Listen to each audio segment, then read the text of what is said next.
Thank you for joining us on this Friday, November 22nd, live from the Beasley Media Complex in Boone. This is the Appalachian Weekly News. I'm Anna Muckenfuss. And I'm Katie Garceran. The 2019 Boone Town Council welcomes 3 new members after the elections became certified. Dustin Hicks, Loretta Clausen, and Nancy LaPlaca will serve the community.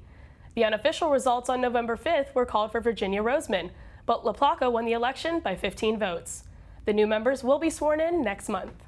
That's right, Katie. The newly elected members of Boone Town Council are prioritizing sustainability and affordable housing. Loretta Clausen is the former mayor of Boone. Clausen plans to focus on protecting pre-existing neighborhoods while ensuring housing to Appstate students. Dustin Hicks is the youngest member of the council and a member of the Climate Action Collaborative.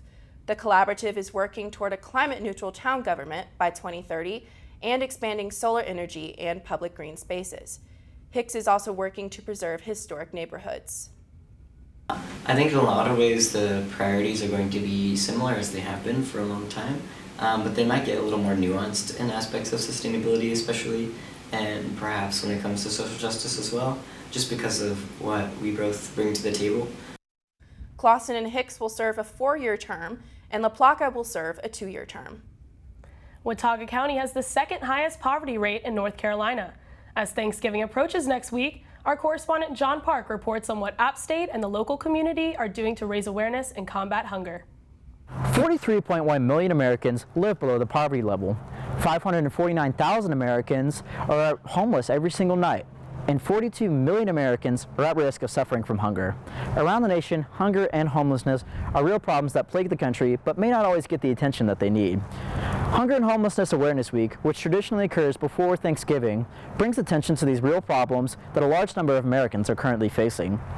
Appalachian and the Community Together, or ACT as they're known on campus, organized events this past week centered around bringing awareness to hunger and homelessness here in the high country. The goal would definitely be to kind of, at least on App's campus, to break the campus bubble, bring awareness to these issues that plague our local community.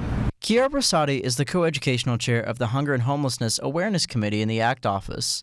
Brasati wants people to know that these issues are important for everyone. These issues are very real in our local community, and like on campus you don't always necessarily see them. Like every now and then you'll see someone walking around a local and it might be brought to your attention, but on campus we really are in a bubble. Part of ACT's outreach has been partnering with App Builds a Home, which began building a home for a family earlier in the semester, as well as the Watauga Habitat for Humanity.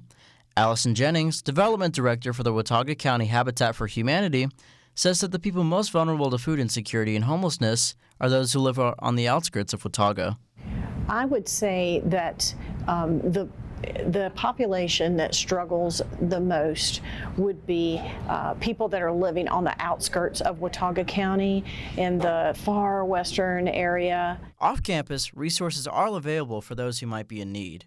One of those resources is right on King Street and offers meals in exchange for labor. Renee Mobin, executive director and chef of Farm Cafe, notes that food insecurity is a real problem in the Appalachian region of North Carolina. Food insecurity, it can be anywhere from 1 in 6 to 1 in 7 people don't know where their next meal is coming from in this area, so it's a large amount of our population. So Farm Cafe is a community cafe that is a hybrid nonprofit where we have a full service restaurant and we invite people to come have a meal and enjoy local food as much as possible, and we want them to be part of our community in a restaurant setting with dignity and enjoy the service they would in any restaurant by also being able to volunteer for a meal. Across town, another nonprofit works to help those in need of food, resources, and housing. Hospitality House is a place for those suffering from homelessness and poverty to receive help in finding a place to live or a meal to eat. Todd Carter is the Director of Development for Hospitality House. Homelessness is very misunderstood across the country. It's particularly misunderstood in rural areas like ours. Todd and the rest of the team behind Hospitality House have ambitious goals to do the most good for the community here in the High Country and the surrounding areas. Our goal is absolutely to end homelessness, and we're doing that in incremental stages. This past year, we worked to house those that are considered hard to serve or chronically homeless. So since January of this year, we've moved 13 people into their own place people that have been living in the woods anywhere from 5 to 20 years. All of these groups are working towards ending hunger and homelessness. So the next time you go out shopping, consider buying some extra food items, blankets, and cold medicine for these local nonprofits, because they may be supporting those who you may not always be thinking of. For the Appalachian Weekly News, I'm John Park. We just received some breaking news that the Appstate Board of Trustees has approved a 3% increase for incoming student tuition, as well as a $30 rise in athletics fees to over $800. For more information, you can go to the Appalachian Online. Expansion at the Child Development Center will help more Appstate employees to access affordable and quality child care. Mariah Stiegel is the director of the Child Development Center. She says she is thrilled the Chancellor is committing to high-quality child care for Appstate. So our current facility right now has 5 classrooms, and each classroom has a different number of children based on the children's ages. So infants and toddlers, for instance, it's recommended to only have 3 or 4 children for every teacher, whereas preschool children, you can have up to 10 children per teacher because they have different needs. So one of the things we're looking at the expansion is making sure we have just as many infant toddler available spots as preschool spots, because we know that infant toddler availability is the highest need for our Appalachian community right now. The expansion will include a new drop-off area, parking, sidewalks, and a space for a playground. The existing building at the center will also undergo renovations. Stiegel says to accommodate bigger class sizes, they will hire more teachers. Catherine Webb-Farley is an assistant professor at Appstate. Her son is enrolled at the center. She hopes the expansion gives more children play-to-learn opportunities and time outdoors. The expansion is expected to be completed next fall. Our correspondent Xanayra Marin-Lopez has the story of a student and professor completing research with the hopes of affecting immigration policy change. After researching 2015 to 2018 Border Patrol data, Appstate senior Anna Biosh, alongside university faculty, found that Latino women in family units are almost 3 times more likely to be deported than Latino men in family units. The research was presented at the annual conference of the Association of Humanist Sociology, held October 30th through November 2nd. Dr. Cameron Lippert is the chair of the Department of Sociology. He started the research and asked Anna, an assistant professor of the department, Dr. Felicia Arriaga, to join along. Dr. Lippert says that with any research, he hopes to encourage revisions in policy. What all sociologists and social scientists want is that our research will hopefully shape some policy change, right? We'd want to see when the United States starts talking about comprehensive immigration reform or law reform, we want them to take this research and think about how it impacts various groups very differently. Just like Dr. Lippert, Anna hopes that the research will acquire change. We need so much more accountability when it comes to how our authority treats humans in general. I don't like whether or not they're immigrants, legal, illegal. I don't think people are illegal. I don't think people are aliens. You know, and I think we should be humans before we see nationality. Though the research is in its preliminary stages, you can look out for a published scholarly journal on their work. For the Appalachian Weekly News, I'm Xanayra Marin-Lopez. An Appstate professor is traveling to Romania after receiving state funding. Mark Powell is a professor of creative writing who received a grant from the Fulbright Scholar Program. The program encourages global communication and understanding. Powell says he hopes to use his experience abroad in his writing by adjusting to different cultures. Powell has published 5 books, and another is set to be published in 2020. Appstate's track, tennis, and softball teams are getting a major upgrade. The university purchased a 74-acre property just off of Highway 105. The lot will be used to relocate the university's running track, softball, and tennis facilities away from the football stadium. Part of the track was removed because of the construction at Kidd Brewer Stadium. Michael Curcio is the head coach for cross country. He says the new facility will give the team a running track that's made specifically for their sport. Along with the new track, construction plans include 6 indoor and 6 outdoor tennis courts. The new softball facility will include seating for up to 150 spectators. The track's construction should be completed next spring. A local nonprofit is helping students in the Fermentation Sciences Department find employment after college. Ivory Tower supports research and education in the fermentation sciences by helping students get connected with internships and give research grants. They also host the High Country Beer Fest and Brew Days, which allow students to craft beer from start to finish with the help of a local brewery. Ivory Tower partners with Boone Brewing Company, Appalachian Mountain Brewery, and the Lost Province Brewing Company. Brett Taubman is the president of Ivory Tower.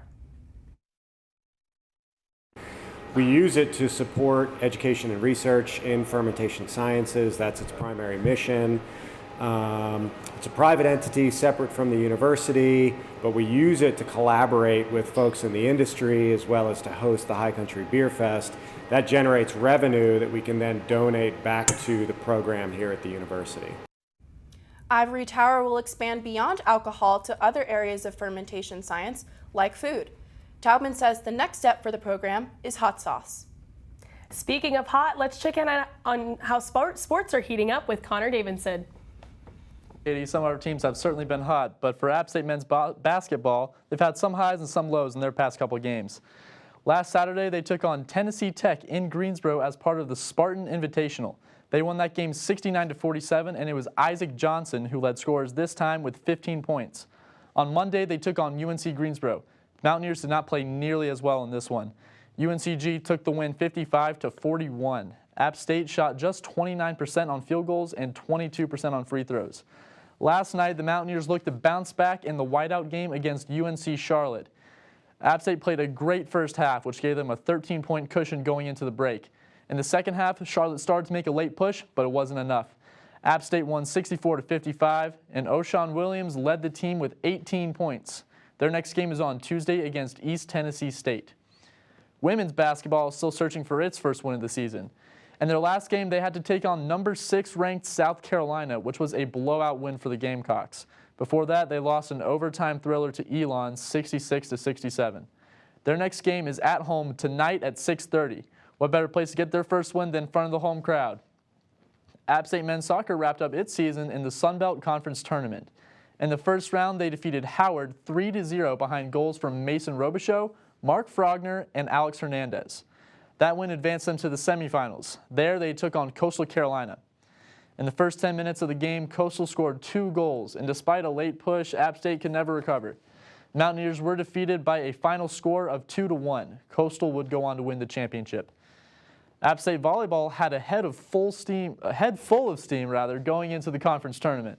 After losing 7 straight, they turned things around by winning their last 4 games. That put their final conference record at 9-7 heading into tournament play.